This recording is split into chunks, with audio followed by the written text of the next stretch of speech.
ሶማሊያ ቀይ ባህርን ዘጋች፣ እስራኤል አጋየቻት። ሊዮኒውስ በአሁኑ ሰዓት የዓለም የባህር ንግድ መስመሮች በብረት በባሩድና በሰዓት የታጠሩ ይገኛሉ። በተለይም የዓለም የኢኮኖሚ ደም ስር የያዘው የሆርሙዝ ሰርጥና የቀይ ባህር የውሃ በሮች የአያላን ፍልሚያና የጦርነት ነበልባል ተጋርዶባቸዋል።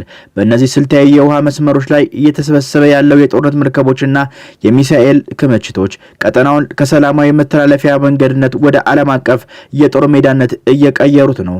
በአፍሪካ ቀንድና በቀይ ባህር ማዕበል መካከል አዲስ የጦርነት ነበልባል እንደ ሰደድ እሳት እየተቀጣጠለ ይገኛል። የዓለም የንግድ መስመር የደም ስርና እንደ ግዙፍ የውሃ በር የሚታሰበው የባብ ኤል መንደብ ሰርጥ ላይ ሶማሊያ የቆለፈችው ቁልፍ ለመላው ዓለም በተለይም ለእስራኤል የማይዋጥ የሐሞት ጽዋ ሆኖባታል። ይህ ስልታዊ የባህር በሮች መዘጋት ቀደም ሲል በዲፕሎማሲው መድረክ ሲንተከተክ የነበረውን ቁጣ ወደሚፈነዳ የእሳተ ገሞራ ላቫ ቀይሮታል። እስራኤል ለሶማሊላንድ የሰጠችው የሀገርነት እውቅናና በአርጌሳ የሰየመችው አምባሳደር በሞቃዲሾ ሰማይ ስር የጥላቻና የጥል ደመናን በክፉ አርግዞታል። ይህ ድርጊት እንደ ሉዓላዊነት ጥሰትና እንደ ፖለቲካ ክህደት የቆጠረችው ሶማሊያ ፊቷን ወደ ቴሄራን በማዞር ከእስራኤል ቀንደኛ ጠላት ከኢራን ጋር የልብ ወዳጅነቷን በውል አጽንታለች። ይህም እስራኤልን ክፉኛ ከማበሳጨት በላይ በቴል አቪቭ ሰማይ ላይ የሚሳኤል ዝናብ ሲያዘንብ የቆየውን የየመኑን ሀውቲ አማጺ ቡድን ሞቃዲሾ አዲስ የፖለቲካና የወታደራዊ ፍልሚያ ማዕከል ትሆናለች የሚል ስጋት በሞሳድና በእስራኤል የደህንነት ቢሮዎች ውስጥ ከፍተኛ መረበሽን ፈጥሯል።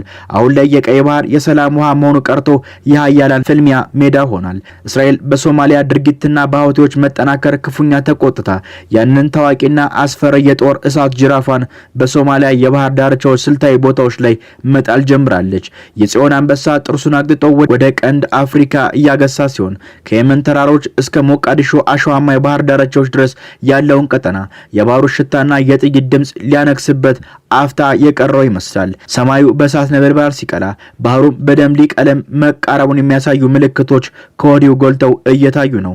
በሌላ በኩል ከሆርሙዝ ባህር ሰርጥ ሰማይ ስር የጦርነት ነጋሪት ድምፅ ከማዕበሉ ጋር እየተላተመ ዳግም እያስተጋባ ነው። ያ የረጋ የሚመስለው የተኩስ አቁም ስምምነት እንደ ማለዳ ጭጋግ በኖ እየጠፋ ዋሽንግተን የፋርስን ባህር ሰላጤ ዳርቻዎች በእሳት የሚያጠቁ አዳዲስ የጥቃት ሰነዶችን በጠረጴዛዋ ላይ እያገላበጠች ትገኛለች። እነዚህ የጦር እቅዶች ተራ ወታደራዊ ስልቶች አይደሉም። ይልቁንም የቴህራንን የባህር ላይ ጡንቻ ሽባ ለማድረግ የተነደፉ በብረትና በባሩድ የታጀቡ የቁርጥ ቀን ውሳኔዎች ናቸው። የፔንታገን ሰሌዳዎች ላይ ሰፍረው የሚታዩት ተለዋዋጭ ኢላማዎች በሆርሙዝ ጠባብ አንገትን በኦማን ባህር ሞገድ ላይ እንደ ተራበ ንብ የሚርመሰመሱና የኢራን ፈጣን የጥቃት ጀልባዎች ፈንጂ ቀባሪ መርከቦችን ለማጥፋት ያቆበቆቡ ናቸው። ቴህራን እነዚህን አነስተኛ ግን መጠነኛ የጦር መሳሪያዎችን እንደ መቆለፊያ በመጠቀም የዓለምን የንግድ የደም ስር በመዝጋትና በዓለም አቀፍ ምጣኔ ሀብት ላይ ድንጋጤ ረግረግ በመፍጠር ዋይት ሃውስን በዋጋ ግሽበት አጣብቂኝ ውስጥ እየከተተችው ትገኛለች። ምንም እንኳን ቀደም ሲል የተካሄዱት ድብደባዎች የኢራንን ልብ ለመምታት አልሞ የነበረ ቢሆንም አዲሱ ስልታዊ አቅጣጫ ግን አይኑን ያፈጠጠውን በእነዚህ ስልታዊ የውሃ መስመሮች ላይ ነው። የኢራን የባህር ዳርቻ መከላከያ ሚሳኤሎች ገና ደረታቸው እንደገተሩ ናቸው። በሺዎች የሚቆጠሩ አጥፊ ድሮኖችም በድብቅ ዋሻዎች ውስጥ የሞት ጥሪያቸውን እየተጠባበቁ ነው። ይህ በብረትና በደም የታጀበ ፍጥጫ ፕሬዝዳንት ዶናልድ ትራምፕን ወደ ከባድ ውሳኔ እየገፋቸው ይገኛል።